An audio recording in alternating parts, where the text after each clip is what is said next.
Well, hi everybody out there. This is Ian from iantique.com. Just wanted to show you a little update on our new facilities here for building props and models and all sorts of fun stuff. You can see we got the 1350 Classic USS Enterprise on the bench right now, just kind of taped together to see what it looks like overall. And boy, is it a cool model. We'll hopefully over the next few weeks, not months, hopefully. We'll be building it, lighting it on everything, and I'll show you what I did along the way. I'm by no means an expert, but something I love to do, and it's fun, and I've got recent confidence in other builders like Steve Neal and Boyd over at Sci-Fi Model Action Forum, and other things on the internet, YouTube, and just learning and watching others build up stuff, so I think I can tackle it. But we'll see. And hopefully my experience in doing this will allow me to be able to eventually tackle this. And this is a whole different animal from that one over there, but hopefully it'll turn out as amazing as I hope. This is of course the 1350 scale refit Enterprise from the original Star Trek movies. See all the detail on that, and this thing is gorgeous. Even just sitting here, it's pretty cool. And then just got another couple cool projects going on. We got a Reaver Titan, I think. I forget the names of the Titans, but got Titan from Warhammer right there. There's our little logo. Fun stuff, fun stuff. Stormtroopers, and yeah. Anyway, sorry, my phone rang. Now we'll continue. Anyway, we got the another fun project here, a classic Reaver Titan, not Warhound. I don't think it's the Warhound. I forget the Titans, but from Warhammer. This is one of those old kits from the 80s. It's pretty neat. The original owner, who happens to be my boss, actually modified it to be somewhat articulate, which is kind of cool, rather than having to glue it in one pose. So that's pretty cool. Missile launcher moves and stuff. So yeah, one we'll get to eventually. What else? Yeah, we got to. So anyway, while we're doing that, I'll show you a little tour of the shop. Here's screwdrivers and fun stuff. We even have airsoft guns up here for varmints. Oh. And two other projects that we're working on. We have the Red Lantern guy here for Red Lantern guy Gardner for a costume we're doing for Comic-Con, and which should be pretty cool. Let's get focused. There we go. We're going to be doing this whole costume. We got the lantern and everything. One day we're going to do Nova, or Annihilation Nova, which will be pretty cool. There's a Green Lantern I built, which is kind of neat. And it surely is in conflict with this hanging right in front of it. A Captain America shield. Right next to it we got clone blasters. There's our Rex clone blaster we built. And we got a handy little vacuum here. And this is pretty cool. We got a Dremel solid station right there screwed in there, and it's for making those super precise cuts. And my favorite part right here is the iPod music connector. We got that. There's the Enterprise, the bandsaw, wonderful Animal House sign, a couple other projects over here. We're not finished moving in quite yet. We still got some stuff to arrange, but we got a bunch of the 2500 scale ships in here. More than just these three. I have a bunch of them in there. We got a Katinga, we got a classic Klingon cruiser, 1000 Enterprise, 2500 cadet set of the classic Enterprise, and the Romulan Bird of Prey, and the Klingon battlecruiser. That one's going to be fun. And one of my favorite projects that we're going to be doing, one of my favorite props actually, is the Star Trek 3 communicator. And it's going to be lit with sound effects and everything, so that'll be pretty cool. When you flip it open, the two little green and red buttons will flash, so that's going to be pretty cool. from Roddenberry. But yeah, so that's what we got going on in the shop, and we got some other stuff to get and things to work out, but we're basically ready to go and start churning out all sorts of cool stuff. So back to the Enterprise here. Of course, this is the classic Enterprise from the original Star Trek series, and this kit is amazing.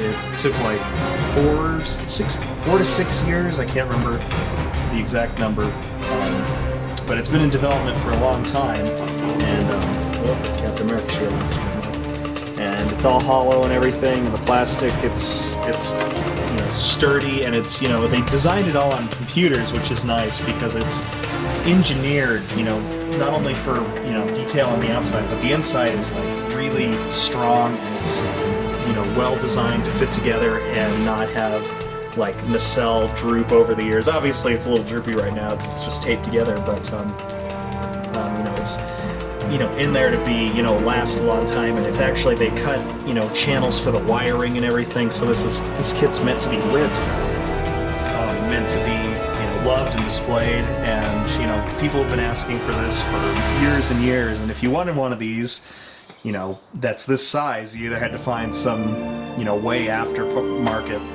party, what's the word I'm looking for, garage kit, something that somebody made, or find a master replicas, which is the same scale, and spend $2,000, $1,000 when it came out. Now $2,000. I saw one on eBay that was $10,000. I don't know how long or if that'll ever sell, but who knows. And oh yeah, it's got the shuttle bay in there. Obviously that piece isn't in there, but it's meant to be lit as well. But yeah, so I mean, when you can do one of these for $200 to $300 versus $2,000, it's quite a modeler's and fan's dream to have something like this. So good job, round 2. We love it. Keep coming. Let's do a 1-350 Enterprise E. It'll take up my entire living room and take like 2 years to build, but it'd be sweet. So anyway, but yeah, so that's what we got going on right now, and hopefully I'll come back here in a few minutes, or when the cut is, with some little updates of what I worked on today, and have weekly or daily, maybe weekly, hopefully not monthly, updates on this and how it goes, and hopefully we'll have it done by Denver Comic Con, which is at the end of May. So anyway, we'll see you back in a minute. Alright guys, I thought I'd just start off here with a quick review of the kit, of all the parts and stuff. Check that out. So we can see inside the engineering hull real quick. And what's cool about this is these little squares here are telling you exactly where to put the lights, which is really cool, to give it the maximum level of illumination on the inside, which is really nice. And see, and here's the structural support for the pylons. It's got a piece over that, so they just lock in there, which is really cool. Here's the tube for where the stand will go. And the nice thing about the stand also is that it already comes with a hole in it, so you can just run your power just straight down in there. There's a little bit of modification required to get the wires to come out of there, but the tube is hollow too, which is really cool. There's a saucer right there. We also got the Premiere Edition, number 1048 of 1701. Pretty cool. The only difference between the Premiere and the regular is that it came with the first and second pilot parts, even though you could buy those separately anyway, but it was just kind of a pre-ordering gimmick, but it's cool. Makes you feel special. You're like, oh, I got the Premiere Edition, yay! And you get a t-shirt. I forgot about the t-shirts. So this is kind of neat. Interesting to show off. So these are the warp nacelle struts, but on the inside they have this just intense structuring, so to prevent that nacelle droop. And then when you run your wires through the channel, and then all that, you can even light it if you want to have these little windows light up, but you run that those wires through there, and when you glue this together, make sure you have this all glued. It's gonna be rock solid, which is really nice. So over the years of enjoying it, the nacelles won't droop and it won't look saggy and depressed. Here's the warp nacelles. Pretty cool. This is nice if you want to light the inside of these. The kit actually comes with clear parts to light the inside of the warp engines that they never actually did that, but I think the design was intended to do that, is what I read. And some of the fan films and fan models have had these light up, so that's a pretty cool option, and you can get photo etched parts for that too. The neck is right here. It's kind of a tight fit in there to get all those electronics and things in there. Now this kit does come with clear parts for the windows, and they come in these really nice little panels that you just fit in there, and it tells you exactly which ones that go in there, which is kind of nice. And if you have, if you want to do the cage version or the pilot version, or the first pilot or second pilot version, or the standard series version, you can change the window configurations to be accurate to whichever studio model, and there'll be little indicators that tell you how to do that. I can show you right here. See, like this little triangle right here. There's little circles for ones and stuff like that, which is pretty cool. So they tell you, which ones are accurate to which model, and there's a little key for that. But so as I was saying, they have the different inserts for the windows, but to do that and then to mask every one of those off would be an unconscionable pain. So at least for me. But unless I wanted to buy the Aztec dummy masks, which would be cool, but. Another easier way of doing that is you don't even put those plastic parts in, and you take this clear stuff, canopy glue, and then there's also one called microcrystal clear. I learned that from TrekWorks. Thank you. And you paint the model, and then afterwards you go in and you fill all these. You take a syringe and you fill in all the little window holes, and you wipe it away, and they'll dry clear. And they're slightly frosted so that you don't see the wires in there, but it works perfectly. And you have a great looking model that you didn't have to, because then when you remove the masks, sometimes they can pull up paint, and there might be a little edge where it gets chipped and stuff like that. So that's what's really nice about that. And they can't fill ginormous windows, but it can fill all these little tiny things. So that's going to be really nice doing that. So the box is really cool. I mean, hell, it's just worth it just for the box. Look at this. That's a box right there. They even spent time on the box. Get out of here, cord. Shiny, all that. Pretty cool. Check out the instructions here real quick. Very simple instructions. Tells you, what goes where. Although you would expect that from instructions. There's shovel bay right there. All that fun stuff. They even tell you the best way to glue all the parts together, which is kind of clever.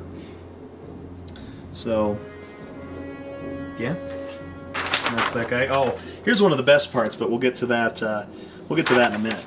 That comes with this box, or will be part of that. Here's the instructions for the weathering decals. Oh, that comes with that. We'll get to that in a minute, maybe.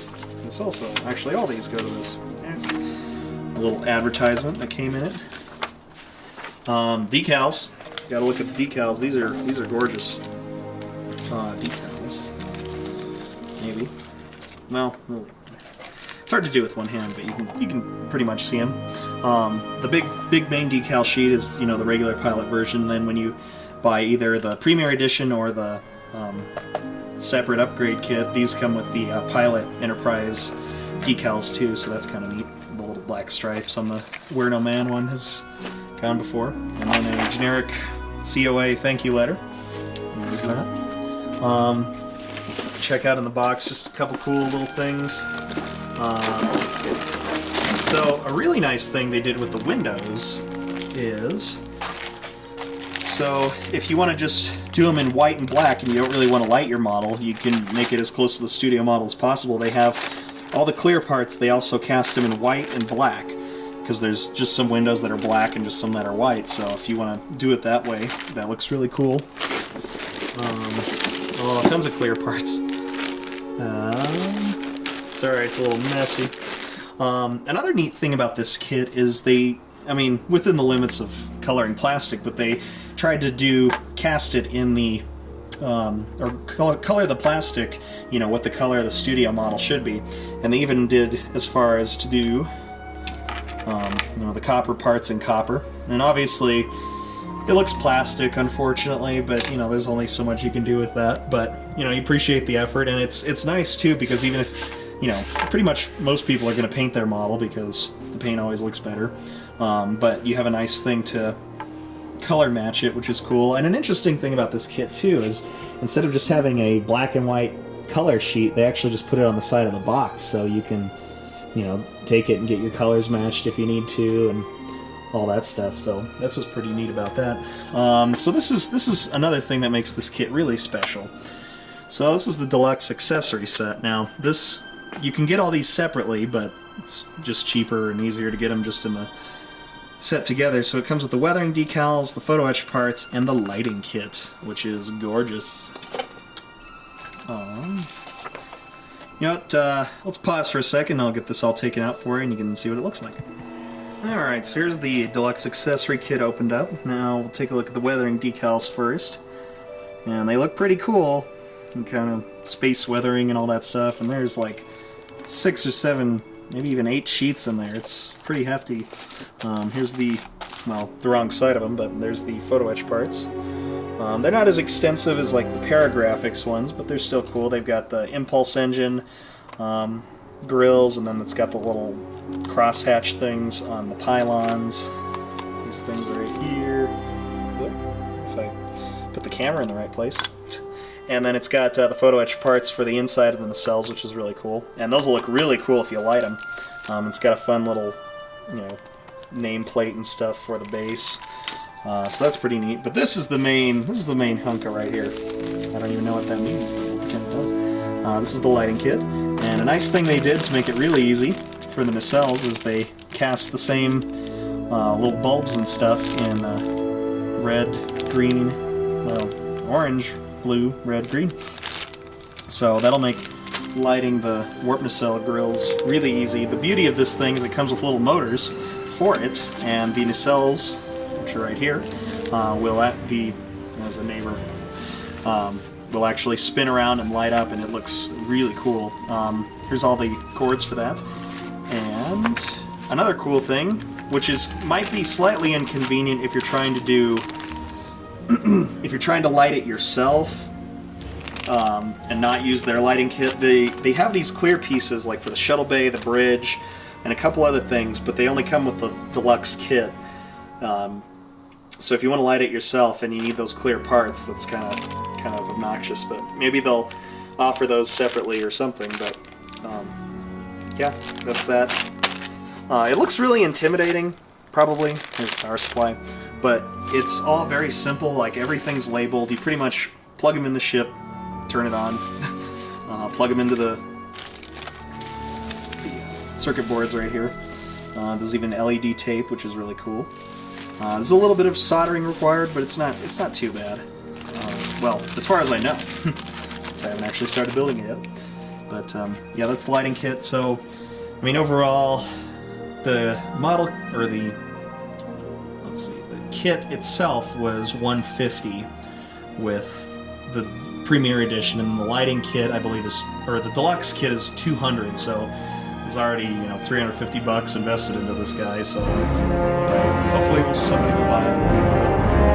I mean, I'd like to keep it. Gotta make some money. So hopefully it'll be worth that much. Let's see what that looks like.